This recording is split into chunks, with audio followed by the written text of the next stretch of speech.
We hebben één jaar geprobeerd, dat is een dienentijd geweest van toch niet op de Vriet hebben gestanden. Dat liep een beetje gedaan, maar wat toch minder sfeervol als hij op de Vriet. Want ja, zeg nu zelf, de Vriet of dat is seizoen. Absoluut. Die bevindt op de laatste maten. Voor haar eigen prinselijk verlies. Het Duo XL. Duo XL. Bed gedaan natuurlijk aan het LVK. En tweede geworden. Tweets geworden. En vanmorgen vroeg om 10 uur bij het Prinselijk Paleis waren ze ook weer present. En dat was een erg chic een warm moment daar weer bij de Prinselijk Paleis vanmorgen. Alle tempels waren daar, Duo XL was daar, Frans Teunis was daar.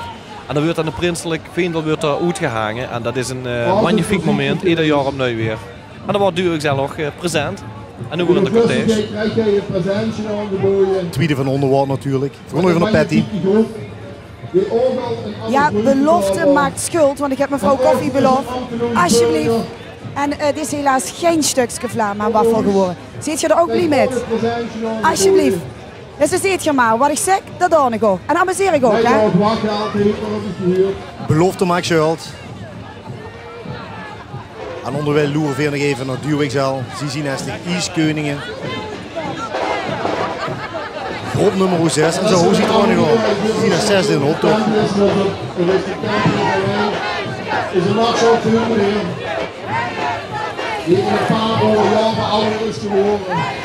Vanmorgen bij het Prinselijk Paleis sprak ik nog een uithoeklustigheid van echt al heel jaren terug. En die zag, goh, in mijn tijd stond er maar 10 maanden voor het Prinselijk Paleis. En vanmorgen waren er zeker ik zal een 200 man wat daar komen loeren naar hetgeen wat zich daar gaat afspelen. En dat is ook heel erg bijzonder. Het Mooswief komt voorbij rijden bij de hoeklustigheid voor. Gigantius. Gigantius worden bij aanwezig. De kachelpiepers komen natuurlijk op de listeninspectie. Het is een evenementje op zich aan het worden. Het is echt zeer bijzonder om daar eens een keer bij te zien, dames en heren. Iedere zondag, vastelavond zondag om 10 uur bij het Prinselijk Paleis. Boer daar naar groen, of dat nu in Wolder, Ami of Sjaan is. Maar daar moet je echt een keer naartoe gaan. Ja, de laatste jaren is de week Brussel natuurlijk erg verweend met de prinsen. Ja.